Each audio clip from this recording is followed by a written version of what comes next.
गेल्यापासून 2 दिवसांपासून मुसळधार पावसामुळे शेतकऱ्यांच्या शेत पिकांचं नुकसान झालंय। केश तालुक्यातील राजे गावातील शेत शिवारांना तळ्यांचं रूप आलंय। शासनानं तात्काळ ओला दुष्काळ जाहीर करावा अशी शेतकऱ्यांची मागणी आहे आणि याचाच आढावा घेतलाय आमचे प्रतिनिधी आकाश सावंत यांनी। बीड जिल्ह्यात गेल्या 2 दिवसापासून मुसळधार पाऊस पडतोय। या पावसामुळे बीड जिल्ह्यातील 18 मंडळामध्ये अतिवृष्टीची नोंद झाली आहे। मी सध्या राजेगाव या परिसरामध्ये आहे। हे जे शेत दिसतंय हे शेत सोयाबीनचं शेत आहे, मात्र या शेताला तळ्याचे स्वरूप आल्याचं बघायला मिळत आहे। मी सध्या या शेतामध्ये आहे। शेतकऱ्यांच्या हातातोंडाशी आलेला घास जो आहे या पावसाने हिरावून नेलेला आहे। काही शेतकरी देखील माझ्यासोबत आहेत। त्यांच्या हातामध्ये हे सोयाबीनचं पीक आहे। हे संपूर्ण पीक जे आहे ते नाहीसं झालेलं आहे। काय सांगा दादा, काय खर्च आला होता सर? ह्याला जवळपास हेक्टरी सर 40-50 रुपये सर खर्च आलेला हो का सर? हे सगळं वापून गेले सर। 15 दिवस झालं सर पाण्यामध्ये सर। जगावं का मरावं सर? आज शेतकऱ्याच्या पुढे मोठा प्रश्न निर्माण झालाय सर। माझ्याकडे जवळपास 7-8 जनावर आहे सर। 8 टाका कडबा नाही तुम्हाला म्हणतो, सगळं धान्य भिजले, अशी परिस्थिती झाली सर। एकदम उदार परिस्थिती झाली सर। हे 15 दिवस झालं सर पाणी हो का, किती सगळी पिकं गेली। काय 1 रुपया म्हणजे उत्पन्न निघालं अशी म्हणजे अपेक्षा सर कुठलीच राहिलेली नाही सर। शासनाने ह्याला लवकर तात्काळ कुठल्या तरी मोठ्या स्वरूपात 40,000 50 रुपये हेक्टरी मदत द्यावा तरच शेतकरी कुठेतरी उभा राहील सर। शेतकरी आत्महत्या करेल नाही तर काय करेल सर? सांगा सर तुम्ही पण।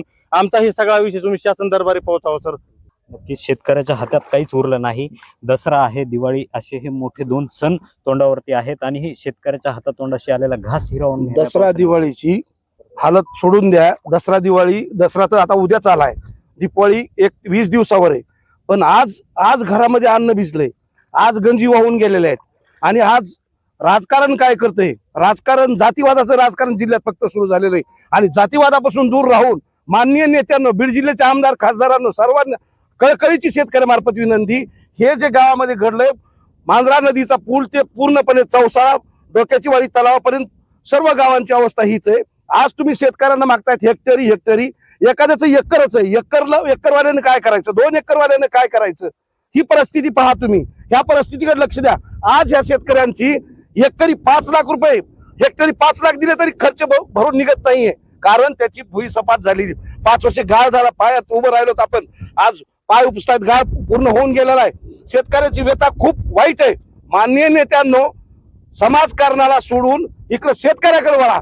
शेतकरी समाजकारण, माझा समाज हे करू नका। जातीवादापासून दूर राहून शेतकऱ्याच्या बांधावर या। 2-2 दिवस फिरतायत तुम्ही, 3-3 दिवस फिरतायत तुम्ही। ठोस पर्याय काहीही केलेले नाहीत। ठोस पर्याय या गावात पॅकेज आलेलं नाही। 5,000 रुपये यायचे होते, 20 किलो अन्न यायचं होतं, या गावात का नाही? आज दैठणा, बोरगाव, राजेगाव साऱ्यांची अवस्था ही पिटी घाट पूर्ण चौसाळ्यापर्यंत हेच विदारक दृश्य आहे। तरी माननीय नेत्यांना, राजकारणी लोकांना, चंद्रजी पवार साहेब, तुम्ही झोपले असले तर उठा, जागे व्हा आणि शेतकऱ्याच्या पाठीशी खंबीरपणे उभे राहा। तुम्ही जर उठला तर आम्ही जगतो। शेतकऱ्यांच्या पाठीशी खंबीरपणे सरकारने उभं राहावं। हे जे शेत दिसतंय, हे संपूर्ण शेत जे आहे, हे संपूर्ण शेताला तळ्याचं स्वरूप आलं आहे। कधी काळी या शेतामध्ये हिरवीगार पिकं जे होते ती डोलत होती।